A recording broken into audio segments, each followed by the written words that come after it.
Welcome, everyone. You are listening to The Last Dinosaur, and I'm your host, Chris Aversano. This is the podcast where we explore the evolving maritime landscape and hear from the innovators leading the charge. Today's guest is Joseph Farrell Jr., CEO of Resolve Marine, a global leader in vessel salvage, emergency response, compliance, and specialized marine services. For over 40 years, Resolve has tackled projects across the world, bringing people, technology, and innovation together in the most challenging environments, including the recent Dali response in Baltimore. Joe, welcome to the podcast. Thanks, Chris. Good to be here. All right. So, going to be tackling salvage, and people may be listening. Wait a minute. This is a technology podcast, but we'll get to that in a second. But I'd really love to hear what's going on in Resolve. Love to hear a little bit about your background, how you got involved, and kind of what you do on the day-to-day at Resolve, because I don't think a lot of folks who listen to podcasts understand the importance of salvage and the type of response that you and the company provide. Sure thing. Yeah, I appreciate that. And we are a niche industry, so I don't blame anyone for not hearing about us. So a 40-year-old company, Resolve, was founded by my dad about 40 years ago. I went to Maritime Academy right after high school. I worked for the company, growing up and all, but then went to Maritime and thought I was going to go deck, but ended up going engine. I really kind of fell in love with the systems, and it was a steamship, which is pretty cool because, you got all these, you got to take water and make propulsion, electricity. So that was fun. Fell in love with that, and then thought I was going to ship out. But while I was in school, I liked school. I liked math. I actually liked learning, and I applied to graduate school, and I got into Florida Tech in Melbourne, Florida, for ocean engineering. So did that for 2 years, got my master's, and then went to work for the company in 2008, I think, 2008, 2009. So 18 years ago. Worked for the company kind of as a salvage officer, which is effectively more of a lieutenant kind of role. You work underneath naval architects, underneath the salvage masters, and you carry out, it could be anything from moving pumps around or just trying to help out, on these different jobs. And then kind of, I had the engineering background, so got into the engineering once I was taught some of the systems and software we use. Worked as a naval architect for a couple of years, then ran a few projects, started kind of growing up and, moving into the ranks of management. Big job probably one of the last jobs I ran was the Rena in New Zealand. It was we were cutting ship up a helicopter, and that was pretty cool. I should say I ran it from the offshore side. I wasn't the salvage master. The guy, he ran it, from shore and offshore. But I was in charge of, cutting the pieces. So I was placing the cuts. I was talking to the helicopter, making the cuts with the team, directing them. And that was high octane, a lot of fun. Then I got into business school. So I went to Cornell for business school, and right after that, and came back and worked for we have some service departments. We have a shipyard in Alaska. We had a towage company in Gibraltar. Ran those, and then kind of came back to salvage. And now I got promoted to CEO about a year and a half ago. This will be my second year in January running the company. That sounds really awesome. So I think we had one professor on from Maritime. So I think you're the first graduate I think we've had. So welcome. And I don't discriminate against any of the maritime schools, whether here in the U.S. or abroad. Just looking back a little bit, you talk about your history, been there for, sounds like about half of the time. What are some of the big watershed events that you could talk about a little bit in the history of Resolve and kind of how it's changed a little bit of what you do today? Sure. Yeah. So if you go back, 40 years, even say 25 years, we were probably 20% of the size we are today, and very U.S. focused and U.S. and Caribbean, really North America. We were, my dad started the company actually in kind of the Caribbean. A couple things that changed, I would say everything is really Exxon Valdez. And while we didn't participate at all in that response, the regulations that came out of that required salvage companies to have pre-stage response capabilities all over the U.S. And you kind of had to make a decision at that point, because if you wanted to continue to do salvage internationally, ship owners are not going to engage with you if you don't have the ability to work in the U.S. And it required a lot of equipment. We have 22 depots, so all over the U.S. alone. So that was a big milestone where you had to kind of make that decision of reinvestment. We built a training school to train firefighters. And the purpose of the regulations was really for salvage and marine firefighting. So, lightering a ship, so getting fuel off really quickly, having heavy lift assets available, and then firefighting, be able to put fires out quickly. And any of the oil spill response stuff also came out of those regulations, but those were the oil spill response companies that really did that. So we were focused. Yeah, I remember when those came about. I graduated SUNY in 94, and they were I want to say maybe 93 was the first year they started hiring, the Jersey responder, you had the Texas responder, you had all those different responders throughout the U.S. I don't remember the legislation specifically about the salvage side. And I think a lot of it, like what you said, it is a niche within a niche. It is a something. And I think a lot of the guys and gals, when I went to school, they were focusing on the oil response boats because they were actually the ones that were hiring at the time. Yep. Yeah, and I think the oil spill response stuff. It was the obvious one because the Exxon Valdez's issue was there was just not enough resources. But then people identified early, like, well, if the ship's on fire, if you don't put it out, you're gonna have an oil spill. But if you put the ship fire out, you're good. And I think and it worked. To be honest, the U.S. is extremely safe, like 4 times safer than anywhere else in the world. Because if you're a ship owner, you send your good tonnage here. You don't send tonnage that might break down because of the consequences, really. And there's the whole way the system's set up. So it worked without a doubt. And meanwhile, of course, the shipping's getting safer, which is a good thing. And you couldn't just be a local player in the U.S. anymore. You really had to be international. So my dad, at some point, maybe 12 to 15 years ago, decided let's grow internationally. We opened up in Singapore, London, Mumbai, Shanghai, and Netherlands, and all over the globe. So that was kind of like, I guess that was a market driver that pushed us internationally. Big jobs we have done. DBL 152 was an early open 90 job. It was a barge that was carrying fuel that hit an underwater rig from Katrina, and it capsized. And we got on that. That was a pretty large operation, and it was a oil spill salvage response kind of mix. The Katrina hurricane itself, we did a lot of work in the Gulf after that, launching a lot of the boats that got washed up on shore. I'm sure you remember pictures of 90 foot sitting on freeways. And then Deepwater Horizon, I was actually on one of our boats there watching it burn. We've gotten contracts to go help. Of course, it sunk, and then it got kind of crazy because we have a facility in Alabama, and there was just like an unlimited demand for shoreside space and logistics support. So we ended up doing a lot of work for decontamination, for oil spill cleanup, for everything. And we probably had, I think I was running like over 100 boats. Myself and one other guy we had to do whiteboards across we were just every night taking pictures in case someone erased it and just tracking because we were supporting this mission. And that was like one of 5 jobs. So that was a big one for Resolve, Yeah. Yeah. And then the last kind of couple ones, the Rena in New Zealand was a large project that we did with a helicopter cut up, and that was kind of cool because it was our first time in Oceania. From there, it was probably more linear, but there were some step ups. I think Deepwater and the Rena were some big changes because it's just the size of the projects we took on. Again, that kind of brings us to where we are today, because I think as you have evolved, in looking at that and building out internationally, and as you noted, for reasons that you mentioned, and probably you and the industry as a whole has had to expand and grow in that way. Now all of a sudden we're throwing on regulations about emissions and tech, other types of things, including technology. Talk about, your use and that you're seeing in the salvage and emergency response industry and at Resolve, but overall, how are you using these tools, and what kind of tools work? Because you don't need tools for everything for digital tools, but like you said, even just taking pictures and just having it just in case somebody erased. Well, that's it. But then are there even more tools that can kind of help manage in a big crisis response or other types of things?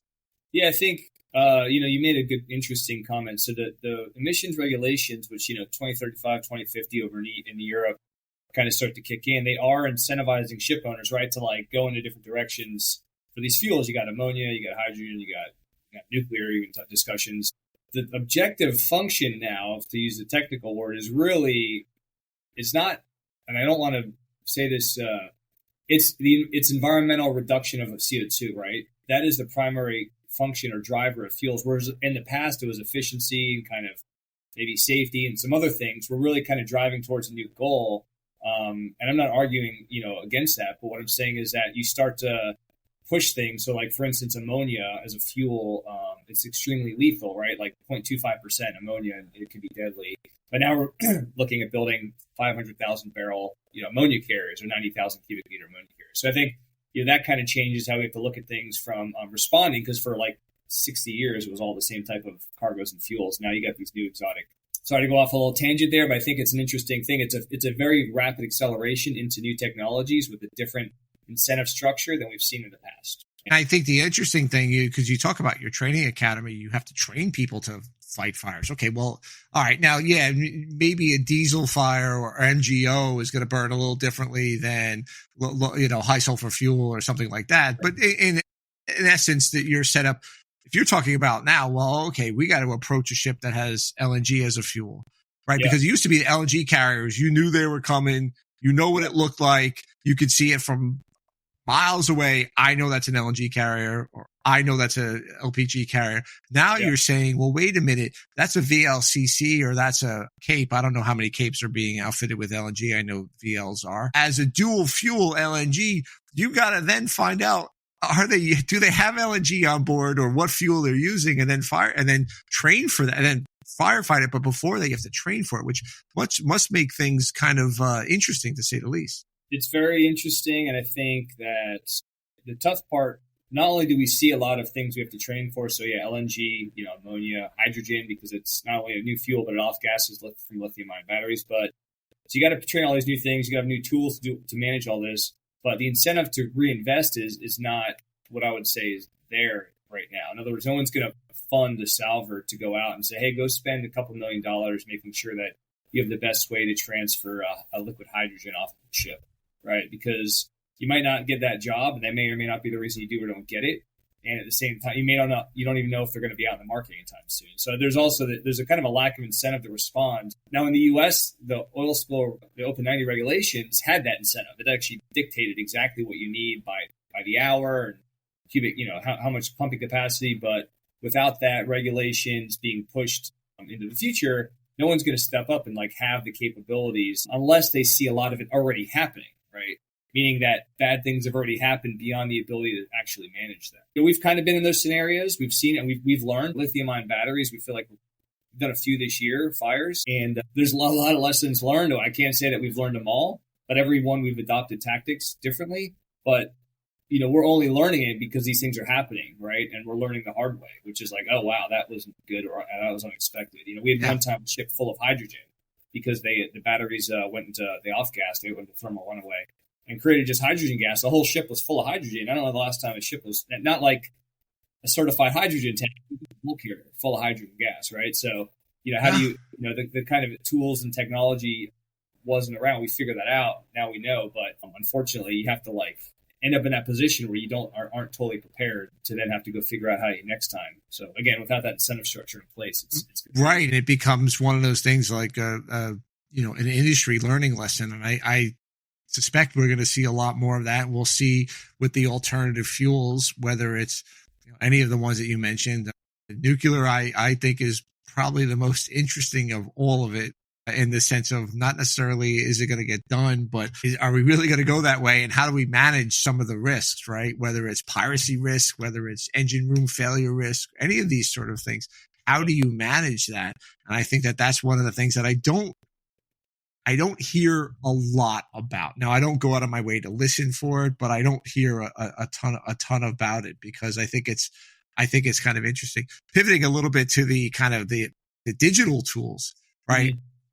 I mean, there's just so many of them for general operations, but are you guys able to use and to develop your own tools that kind of help you manage jobs better than, let's say, even 5 years ago or 10 years ago? Yeah, with that, I mean, there's the obvious ones like, the new ERPs to manage the operational costs and all that kind of stuff. The tricky part that we found is with salvage, a lot of times you're doing something quite new. So even when you bid a job, if you're going to run a chain underneath a wreck and cut it with a chain, whether or not that wreck's in 60 meters or 5 meters or 10 meters, whether or not the wreck's on sand, on rock bottom, whether the visibility is there, the current, data is really only good for high volumes of activities, right? Like if you've done something 3 times, it doesn't give you a statistic confidence there. You can't say it. But, where it does work is weather, right? We use it all the time for weather. So we'll get, hundreds of thousands, tens of thousands of rows of data for weather, analyze that. And then we can decide what risks, what confidence level do we want to take on some of these jobs for the weather workability? Because, everything's got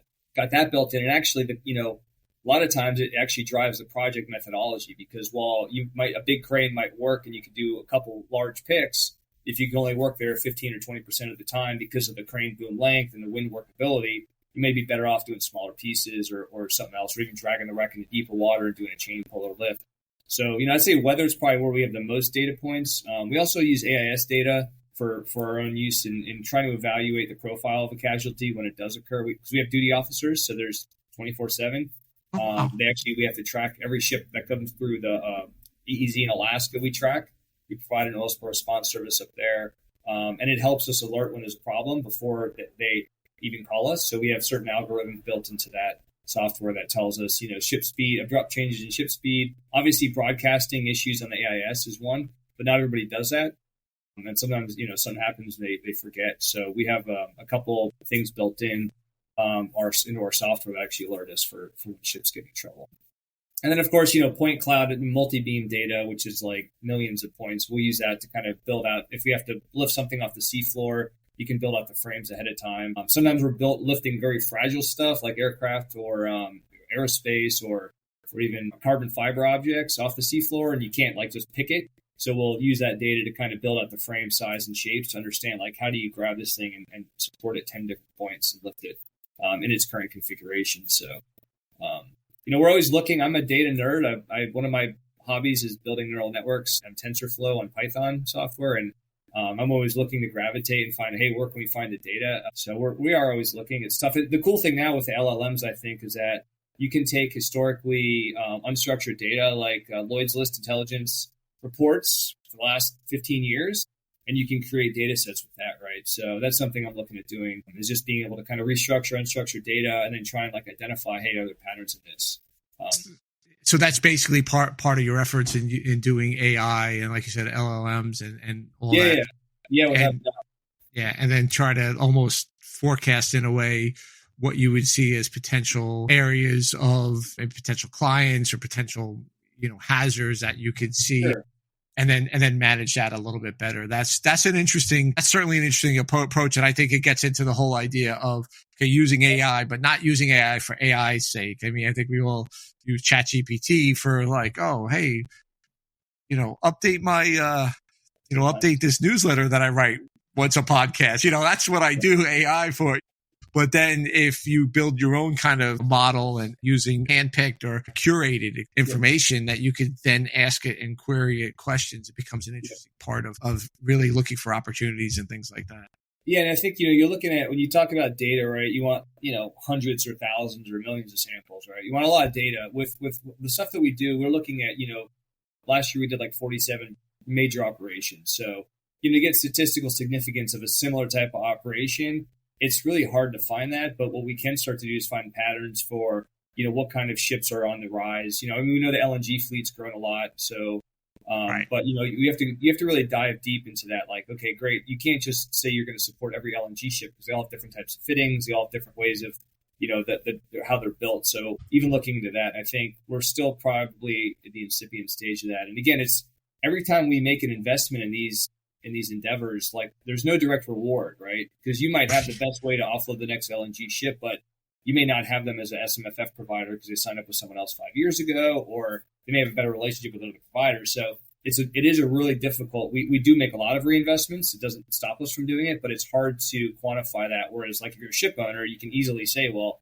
if I add this new system and it decreases the cycle time of my offload, I can save X amount. We don't have a lot of that. I guess our trick is trying to, be predictable in a very unpredictable world, like running the business, manage people, growth. That's kind of my job is trying to say, we don't predict a lot, but we do know, there's never 0 incidents a year and there's never 1,000, right? There's a range. And if we can narrow that range and understand how to fit in there and be happy in the down times and really, really good on when there's work, then yeah. You mentioned you had a 24-hour hotline. You have people standing by. I think customer service is going to be the unsung hero of differentiation in our market going forward, whether it's shipbroking, whether it's salvage, whether it's building a platform. I think if you have a good customer service that can be responsive and empathetic, and I'm not saying fix the problem. That's not what I'm saying at all, but just being there for your clients that you pick up, okay, I can help you with this, whether it's resolving why my computer won't boot or help me with a claim with a particularly difficult ship owner. I think all of that is super important. One thing I want to pivot to is we talked a little bit before we came on is the Dali, but I really want to talk about this, not so much in terms of the work that you did around it, but the social media part. And I think that this is a huge part of our industry because on the one hand, there's more exposure to what we do on a day-to-day. And on the other hand, still people don't know what we do. Talk a little bit about how that's evolved. Yeah, sure. Right. So the first thing is we have a pretty strict policy on social media. Our customers are companies that are usually in a lot of trouble. So our job is not to tell their story. We have a strict policy around that. So everything for us is, the teams that go out there know nothing gets posted, et cetera.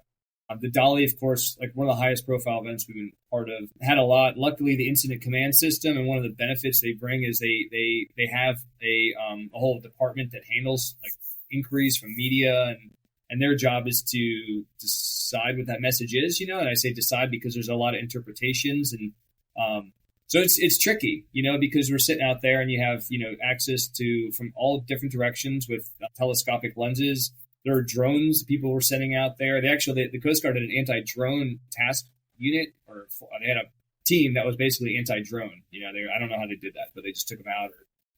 So, and that was, that technology was ubiquitous everywhere. You use drones all the time. At this job, they're big. They were the massive drones for moving things around, and they were small drones for inspections. So I guess my point is you have a lot of eyeballs, and you can interpret things differently. I gave you the example earlier about how when we started moving containers, we had given estimates, and then within the first 20 minutes we had moved a container or two, and everybody immediately said, "Well, you're not moving enough containers quick enough." Now we had about 2,000 containers to move, and they saw 4 move, and they said, "Well, this isn't going to be the right production rate." And I said, "Well, hold on, let's give it another day." But the point is, I think that you can interpret information differently, and that's the concern is, how do you react to somebody else interpreting information? Do you engage, right? Do you not? And luckily, in this case, we didn't have to because the incident command system, the incident command center managed all that. I will say it is difficult at times because I have yet to recall a job where there wasn't a lot of opinions about it.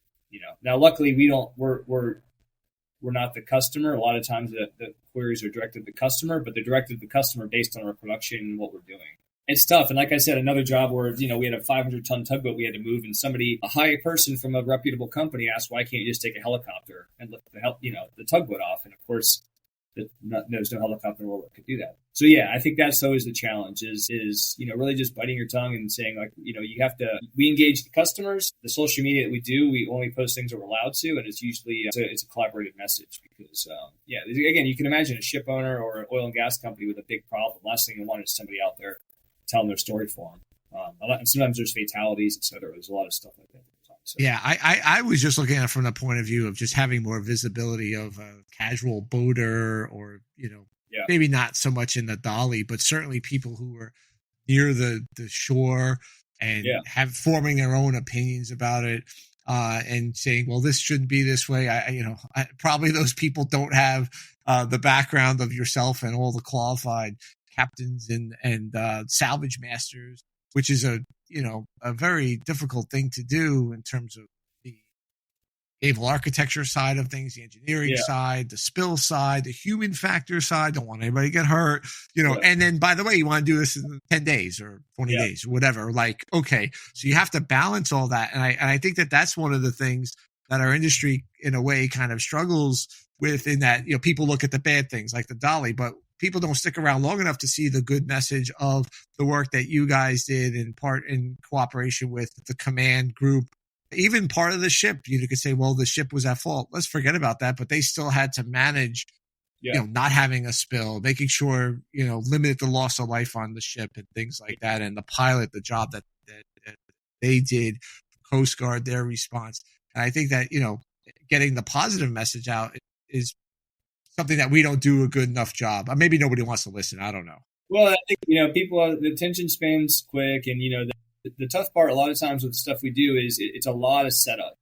It's like 80% setup or 90% setup, but in the actions within a few days. And even the Dali was really nothing from the perspective of, the public.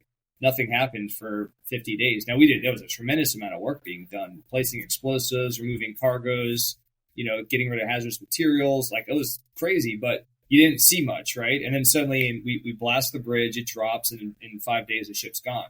But it took that 50 days of work to get there. And I think managing expectations is always difficult. Now, it's hard enough, a lot of times it's hard enough to just do with the government or the authorities you're working with or customers, but it can get really difficult when you have people that just don't know. And that's, I guess, that's just going to be a challenge, as we continue, because there's just this expectation of things to be like the movies, maybe, I think. And people, you see, anyway. So I think that's going to be a harder and harder challenge, probably more for our customers and for the governments that have to manage these disasters, because the public's going to demand things that may not be possible, right? I mean, why not just take a big crane and lift the bridge off? Well, there's no cranes that exist that can do that. Right? So, and if they did, it becomes an unstable mess within 30 seconds, and we could have a whole separate set of problems that we just don't want to deal with. Yeah, and I look at the other things that have happened, whether it's the Ever Given, the Suez Canal, or other things.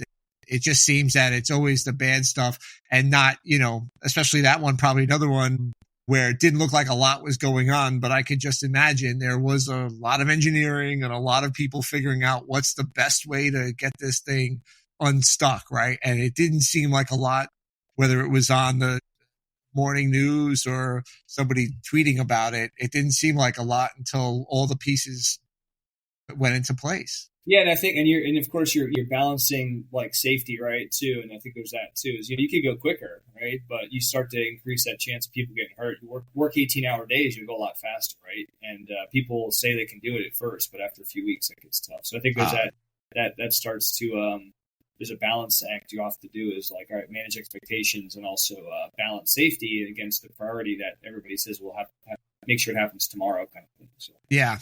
Yeah, I think the safety thing, because that's gotten, there's, a lot of it, maybe not this, but there's been other instances, especially in the maritime space, that, fatigue is a major factor, right? So then it's managing that in the age of social media to get people to understand that there are people, go hire somebody else. Yeah, well, we're not going to hire 50. Like, this is how it works. We need our people who are qualified to do the things we do the way we do it. Yes, we could hire more people, but like you said before, the unevenness of the industry doesn't allow you to hire kind of in that manner, right? Like, yes, you could forecast, well, we'll have 2% more business, so you can increase the workforce, but you're not going to hire them for that job. You're hiring them for the job.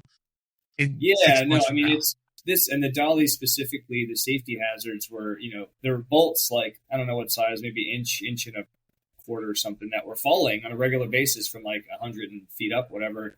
We had one day a 6 or 7 foot piece of concrete, a few inches thick, just came down, and that was on the work site, right? So of course we had to identify areas. We had drones doing inspections, but like you have a bridge that just collapsed, and it's not possible to work there without. So the less people, the better.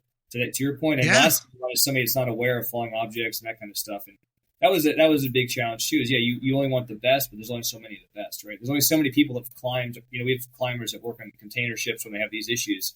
There's only so many of them. Like, you're not going to go hire 30 more people and learn how to climb on containers that are bananaing over. Yeah, no, you're not. And I think it's important for the message, as you mentioned, with the uniform command, to get that message out that we are going as fast and as safe as we can. Yeah. And I think that's maybe a good story at the end of the day of how safe it was done, and you kept everybody safe. And that's amazing, because I remember, working on a ship, walking underneath the catwalk. I've gotten somebody kicked just a screw or something, but I had my hard hat on. It was from 10 feet up, and I didn't want to catch that thing in my head 10 feet up. I had my hard hat, and I couldn't imagine something falling like basically a missile from 60, 70, 80 feet up. I mean, that's insane. Yeah, wouldn't be good. But it's definitely one of the challenges. And I imagine in your view, like, this is just going to get more of a challenge, that you have to be aware of that sort of thing. Yeah, definitely finding qualified people is, it's cliche to say that, like, oh yeah, it's hard to find good people. It really, truly is. I think there was, a big mariner pool of a lot of people coming in out of the industry, but you've seen maybe the older people staying in and then retiring in this big gap, right? And a lot of our pool were mariners in the past, and they were seagoing mariners, and you see less and less of them in the U.S. specifically. Now we have international crews, all over the world. But so the U.S. pool is shrunk from the mariner side. Now we have a lot of engineers we bring on, but you still that seamanship amount, that seamanship knowledge is something you can't really learn quickly. You have to, 10, 20, 15, 20 years at sea teaches you. And that's been tough to kind of find from just capabilities and getting new people in. So we have a lot of training programs now, which is good, but it's hard. You can't poach people and you can't take them out of industry anymore. You have to kind of teach them yourself how to do that. It's definitely a theme, and as you mentioned with the international cruise, and certainly I've talked to a lot of folks personally and on here, and there is a forecast for a mariner shortage, and I think that you're part of the industry and you're definitely part of that. Certainly here in the U.S., I heard something about a year ago that the average age of a mariner is in the U.S. is 55 years old. I mean, and I think when you look at that, you go, wait a minute, I got a business to run here. I need people, I need boots on the ground, as well as, yes, naval architects and engineers. But certainly it's something that is a challenge. And hopefully, people will listen to this and look at what you're doing and go, that's an interesting lifestyle, right? Because it's I worked on a tanker that went from Texas to Florida. And all right. Although no 2 day was the same, it was pretty close, but you're really in an industry, whether it's with Resolve or other companies, that really no 2 day is the same. Yeah, that's right. Yeah, it is. Yeah, it's pretty cool. It is a cool industry. I mean, for as much as it is amazing how hidden the industry is for the size of the impact it leaves, world, we just take it for granted, I guess. You're fixing whatever 90% of the world's trade goes unsmoothly. You're fixing that and then keeping it going. It's kind of an interesting thing. Being the CEO, and congratulations on a year and a half or so into it. Thank you. You must be traveling, and you sounds like you did a lot of traveling, whether it was, you mentioned Deepwater Horizon earlier or before we chatted, and Dali, and I'm sure a lot of traveling to those sites. And maybe you don't want to read, because I wouldn't blame you if you just want to lay in front of Netflix or something. But all kidding aside, are you reading anything? You said you like to really get focused on building algorithms to help the business. But are you reading anything that's kind of interest now? Well, yes, I always try and read something fun, and then I try and read something educational. So I when I get bored of one or whatever, so I got into Dune. I watched the movies. I was like, this is cool. They have books. So I'm actually in the third book. It's taken me forever. It's like War and Peace. I'm on the Children of Dune. I feel like I'm halfway through, but I got the series, so I don't even know. It just keeps going. It's on Kindle. So I'm on that. It's really good. I recommend it. Pretty cool book. Very intense. And then on the boring, managing a professional services firm. It's just a business book, but it's really, I would say I had gotten an MBA. I had learned a lot kind of about the basics of running a business. And so far it's been awesome because it really looks at how to manage a people, as from let me put it this way. So a lot of times you think your company needs to grow, right? Because, profitability and inflation, et cetera, you want growth. But really this book puts it in terms of it needs to grow, because if you don't grow, your people become disinterested with the company, et cetera. And it even has the math on what your growth rate should be based on the whole. So it's pretty cool. It's a little academic. Dune's more fun. Dude, yeah, there are two books that I try to read, and maybe I'll get actually some hate mail for this, because this is probably the most controversial thing I'll ever say. I've tried to read Dune, and I've tried to read Lord of the Rings. I've really tried. And I like Star Wars, man. And I've read Tolkien. I've read some of those books. Is Star Wars good? Is it a good book? So I probably read about 50 or 60 of the Star Wars expanded universe books, just all the different, because they went into expanded and there's canon and not. Oh yeah. I read them when I was sailing. I read the first couple of iterations, because it was just, if people understand Star Wars, you went so long without any new content. So people started writing books, and some were good, some weren't. I got into it when I was sailing 30 years ago, 27 years ago.